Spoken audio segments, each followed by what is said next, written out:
أعوذ بالله من الشيطان الرجيم بسم الله الرحمن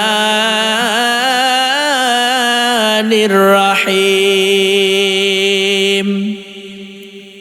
والعصر إن الإنسان لفي خسر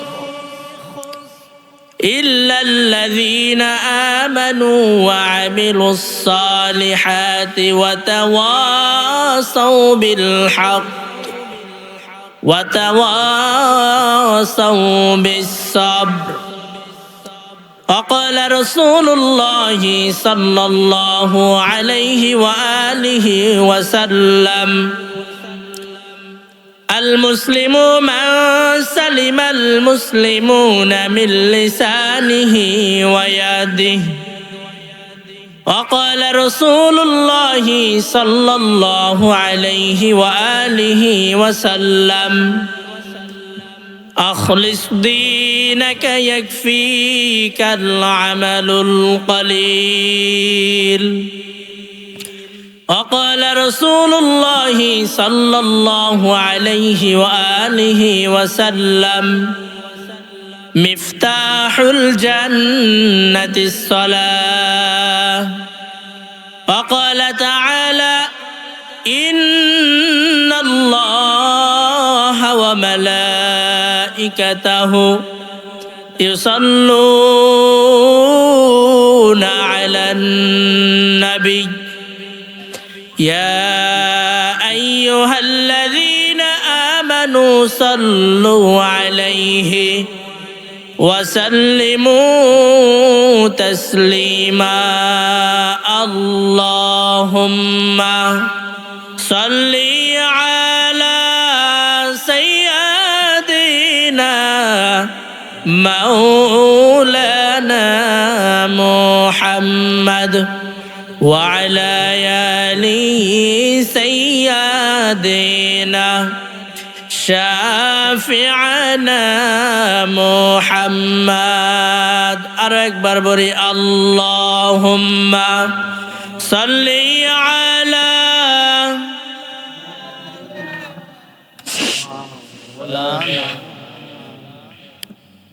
وعلى آل سيدنا شافعنا محمد.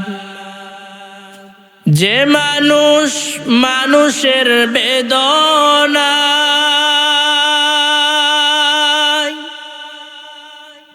কেঁদেছিলেন আজীবন মদিনায়,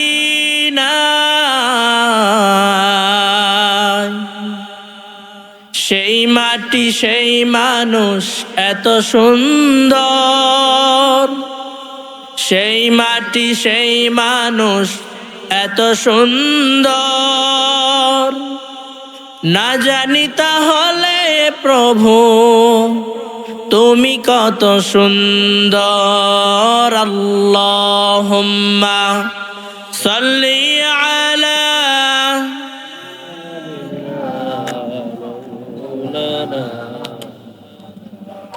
ওয়া আলা আলি সাইয়্যিদিনা শাফি'না মুহাম্মদ। তাওহীদ কি আমানত सीनों में है हमारा, आसान नहीं मिटाना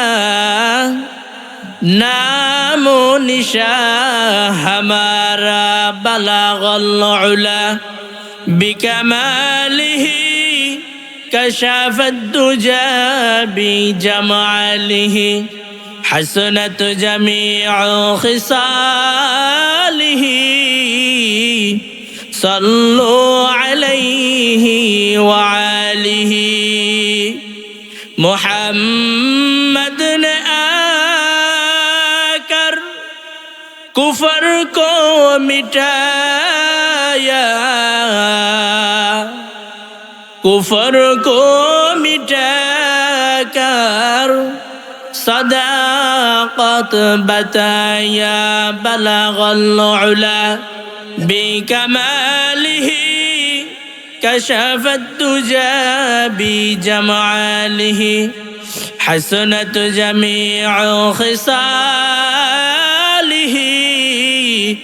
सल्लु अलैहि व आलिही। कलिमा पढ़ी ला इलाहा इल्लल्लाह, ला इलाहा इल्लल्लाह। সকলে লা ইলাহা ইল্লাল্লাহ। সকলে জবান খুলে পড়েন লা ইলাহা ইল্লাল্লাহ, লা ইলাহা ইল্লাল্লাহ, লা ইলাহা ইল্লাল্লাহ, লা ইলাহা ইল্লাল্লাহ, লা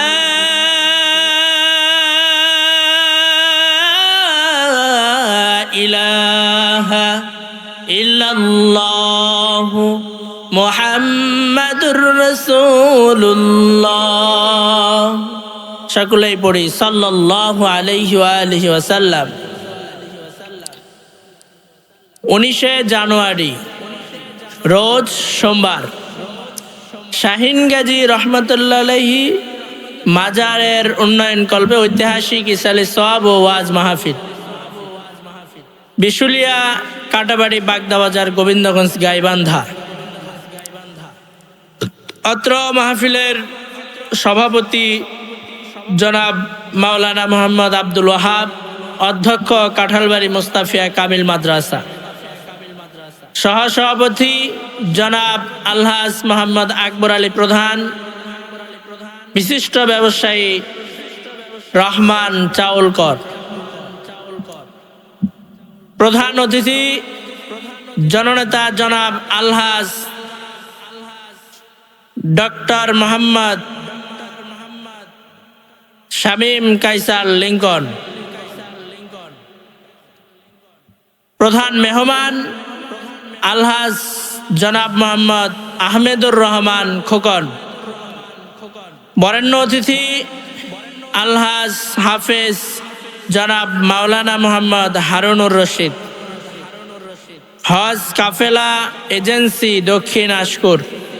আঙ্কেলের বাসা আশকুরে, উনি এখন ঘোড়াঘাটে অবস্থান করেন।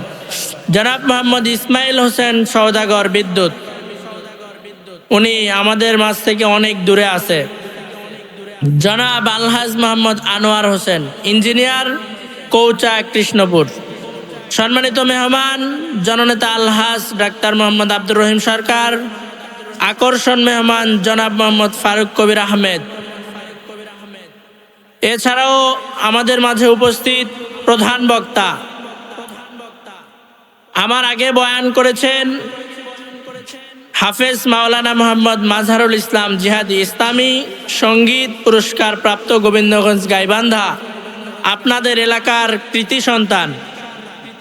ওনার কথাবার্তা শুনে আমার অনেক ভালো লাগছে। আলহামদুলিল্লাহ, আল্লাহ পাক রব্বুল আলামিন আমাদের সকলকেই বিশেষ বক্তা, বিশেষ আকর্ষণ, বিশেষ মেহমান, উপদেষ্টা মণ্ডলী, আমন্ত্রিত অতিথিবৃন্দ সহ আমরা যারা এখানে মঞ্চে বসে আছি, আল্লাহ পাক রব্বুল আলামিন আমাদের সকলকেই কবুল করে নেন। আমরা সকলে বলি আল্লাহুম্মা আমিন।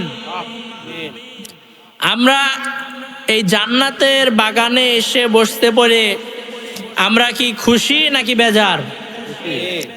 আমরা এই জান্নাতের বাগানে আসে যে বসতে পারছি, এটা একমাত্র কেবলমাত্র শুধুমাত্র আল্লাহ তাআলার রহমত ছাড়া আমরা এখানে আসতে পারি নাই। কথা বলেন ঠিক কিনা? আমি আলোচনা দীর্ঘায়ু করব না। যাই হোক, আমাদের প্রধান বক্তা উপস্থিত, উনি 11টায় মাইক চেয়েছেন। তো যাই হোক, আল্লাহ পাক রব্বুল আলামিন, আমি খুবই কম সংখ্যক সময় আমি কথাবার্তা বলবো। আপনারা সকলেই জানেন আমি কোন সূরাটা তেলাওয়াত করেছি। আল্লাহ পাক রব্বুল আলামিনের 30 পারা কোরআনের মধ্য থেকে সর্বশেষ পারা, এই আমপাড়ার ভিতরে থেকে আমি সূরা আসর তেলাওয়াত করেছি। কথা বলেন ঠিক কিনা? আল্লাহ তাআলা সূরা আসরের ভিতরে আল্লাহ তাআলা সময়ের কসম খেয়েছেন।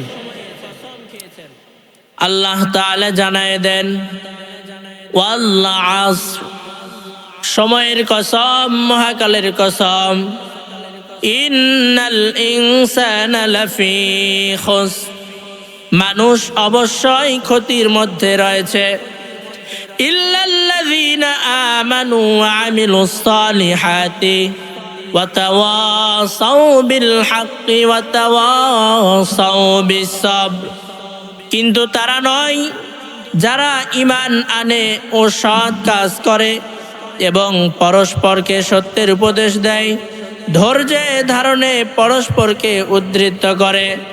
তারা ছাড়া যারা আল্লাহ তাআলার ইবাদত করে না, যারা আল্লাহ তাআলার প্রতি ঈমান এনেছে কিন্তু আল্লাহ তাআলার হুকুম আহকাম সঠিকভাবে পালন করে না, যারা সমাজের মধ্যে মিথ্যা পাপাচার, একজনের কথা আরেকজনকে লাগায় দেয়, তারা নয়।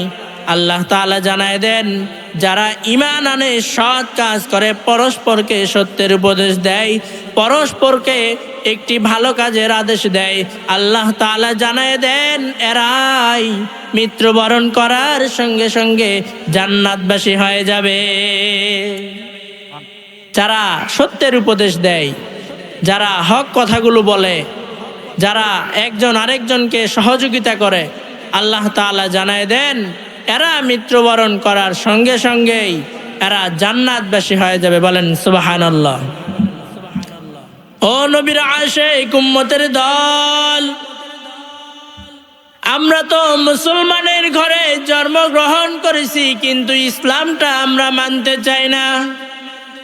ও যুবক ভাই, আল্লাহর গোলাম, আল্লাহ তাআলা আপনাকে আমাকে দুনিয়াতে পাঠিয়েছেন কি কারণে? আল্লাহ তাআলা আপনাকেও দুনিয়াতে পাঠিয়েছেন, আল্লাহ তাআলা আমাকেও দুনিয়াতে পাঠিয়েছেন একমাত্র, কেবলমাত্র, শুধুমাত্র আল্লাহ তাআলার ইবাদত করার জন্য। কিন্তু আল্লাহ তাআলা জানায় দেন, যারা আমার ইবাদত করলো না, মুয়াজ্জিন সাহেব প্রত্যেক দিন 5 বার করে মাইকের মাধ্যমে ডাকে, আল্লাহু আকবার, আল্লাহু আকবার, আল্লাহু আকবার, আল্লাহু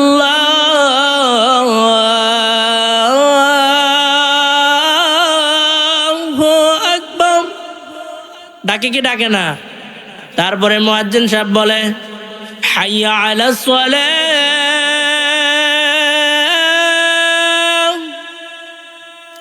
হাইয়া আলাস সালাহ,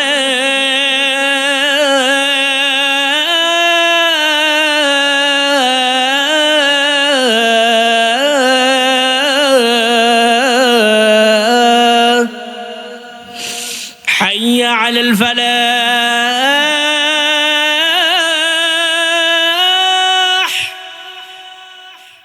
হাইয়া আলাল ফালাহ।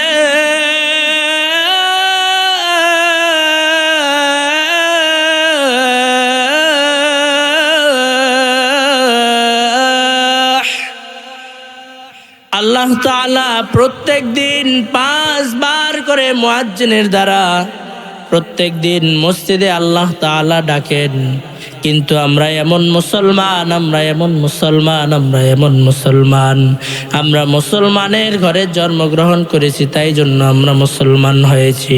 কিন্তু যে কাজে মুসলমান হতে হবে, এই মুসলমান থেকে আমরা অনেক দূরে সরে আছি। কথা বলেন ঠিক কিনা? ও যুবক ভাই, আল্লাহর গোলাম, আল্লাহ তাআলা আপনার নবী আমার নবীর দ্বারা জানায় দেন, ও নবী আপনি জানায় দেন মিফতাহুল জান্নাতিস সালাহ, নামাজ বেহেশতের চাবি। ও মুসলমান, ও মুসলমান, নামাজ যদি বেহেশতের চাবি হয় তাহলে সেই নামাজ থেকে আমরা এত দূরে সরে আছি কি জন্য? ও দুনিয়ার মুসলমান যুবক ভাই, আল্লাহর গোলাম, আল্লাহ তাআলা এতবার করে যে নামাজের জন্য ডাকে, আমরা সেই নামাজ থেকে অনেক দূরে সরে আছি। আল্লাহ তাআলা জানায় দেন যদি আপনারা নামাজ না পড়েন, যদি আপনারা নামাজ না পড়েন, যদি আপনারা রোজা না রাখেন, আল্লাহ তাআলা জানায় দেন আপনারা মৃত্যুবরণ করার সঙ্গে সঙ্গেই আল্লাহ পাক রব্বুল আলামিন ওই যে জাহান্নামটা বানিয়েছেন ওই জাহান্নামের মধ্যে ফালায় দিবেন। ও দুনিয়ার মুসলমান যুবক ভাই, আল্লাহর গোলাম, আল্লাহ তাআলা যখন আপনাকে আমাকে এই দুনিয়া থেকে যখন আমি যখন চলে যাব, ওই গহীন অন্ধকার কবর, ওই গহীন অন্ধকার কবর, একা একা থাকার ঘর, ওই কবরে যখন আপনি চলে যাবেন, ওই কবরে যখন আমি চলে যাব, আল্লাহ তাআলা ফেরেশতার মাধ্যমে আপনাকেও প্রশ্ন করবে, আমাকেও প্রশ্ন করবে, মান রব্বুকা, তোমার রব কে ছিল? মান দীনুকা, তোমার দিন কি ছিল? ওমান নবিয়ুকা, তোমার নবী কে ছিল? আপনার মধ্যে তো কোনো আমল নাই, আপনার মধ্যে তো কোনো আমল নাই, আপনার মধ্যে তো কোনো আল্লাহ তাআলার ভয় নাই, আপনি তো এখনো পর্যন্ত তাকওয়াবান হতে পারেন নাই, আপনি তো এখনো পর্যন্ত আল্লাহর ভয় আপনি তো ভিতরে ঢুকাতে পারেন নাই। ও দুনিয়ার মুসলমান যুবক ভাই, আল্লাহর গোলাম, যখন আপনি মারা যাবেন তখন আল্লাহ পাক রব্বুল আলামিন ফেরেশতার মাধ্যমে আপনাকে প্রশ্ন করবে। ও দুনিয়ার যুবক ভাই, আল্লাহর গোলাম, আল্লাহ তাআলা যখন এই প্রশ্নগুলো করবে, আপনি তো আল্লাহ তাআলার ইবাদত করেন নাই, আপনি কিভাবে ওই প্রশ্নের উত্তর দিবেন যে আমার রব আল্লাহ? তারপরে তো আল্লাহ তাআলা প্রশ্ন করবে, ওমান নবিয়ুকা, তোমার নবী কে ছিল? ওমান দীনুকা, তোমার দিন কি ছিল? আপনি তো দিন মানেন নাই, আপনি তো ইসলাম মানেন নাই, আপনার মধ্যে তো ইসলামের একটু পরিমাণও জ্ঞান নাই, তখন আপনি কিভাবে বলবেন আল্লাহ আমার দিন হলো ইসলাম? তারপরে আল্লাহ তাআলা আপনাকে যখন প্রশ্ন করবে ওমান নবিয়ুকা, আপনি এমন মুসলমান, আপনি তো নবীকে একটু মহব্বত করেন না। আপনি যদি নবীকে ভালোবাসতেন, নবী করিম সাল্লাল্লাহু আলাইহি ওয়া আলিহি ওয়াসাল্লাম জন্ম থেকে শুরু করে নিয়ে সিজদায় পড়ে ইয়া উম্মতি, ইয়া উম্মতি, ইয়া উম্মতি বলে এখনো পর্যন্ত যেই নবী কান্না করছে, ওই নবীর মহব্বত আমরা কিভাবে ভুলে যাই? ওই নবীর মহব্বত আমরা কিভাবে ভুলে যাই? ও দুনিয়ার মুসলমান যুবক ভাই, আল্লাহর গোলাম, আমরা তো ওই নবীর মহব্বত ভুলে গিয়ে, আমরা তো ওই নবীর মহব্বত ভুলে গিয়ে আমরা তো এখনো পর্যন্ত এই দাড়িটা কাটতেছি, আমরা ওই নবীর মহব্বত ভুলে গিয়ে আমরা ইসলামী লেবাস, আমরা সুন্নতি লেবাস এখনো পর্যন্ত আমরা পরি না। তাহলে কাল কিয়ামতের দিন মুসিবতের সময় যখন আল্লাহ তাআলা আপনাকে যখন প্রশ্ন করবে, আমাকে যখন প্রশ্ন করবে, আপনার আমার যখন হিসাব নিকাশ হবে, ওই নবী ছাড়া আপনাকে আমাকে বাঁচানোর মতো কেউ থাকবে না।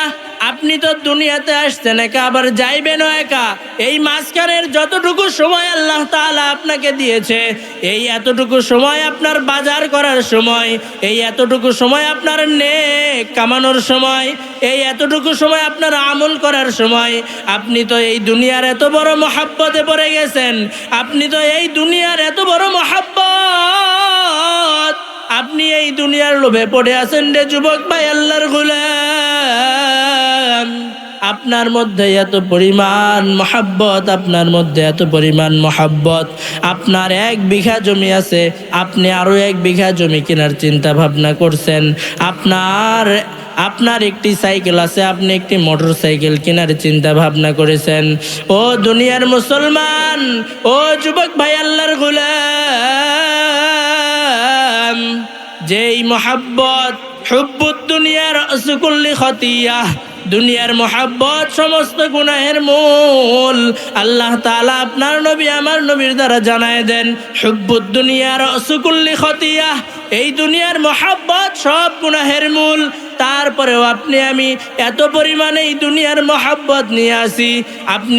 আপনি একজন মুসলমান হয়ে আপনি আরেকজন মুসলমানকে আপনি কিভাবে ঠকাবেন? আপনার মাথার ভিতরে এই চিন্তা ভাবনা। আপনি একজন মুসলমান হয়ে আপনি আরেকজন মুসলমানের আপনি জমির আইল আপনি জমির আইল কেটে কেটে কেটে কেটে আপনার জমি আপনি বড় করতেছেন। ও দুনিয়ার মুসলমান, কবরের কথা কি তোমার একবারও স্মরণ হয় না? ওই কবরের ভিতরে যখন তুমি চলে যাবা, ওই কবরের ভিতরে তুমি যদি পাপ করে যাও, ওই কবরের ভিতরে তোমাকে সাপ এসে দংশন করবে। আপনি যখন এই প্রশ্নগুলোর যখন আপনি উত্তর দিতে পারবেন না, ওই কবরের ভিতরে আপনাকে সাপ এসে দংশন করবে।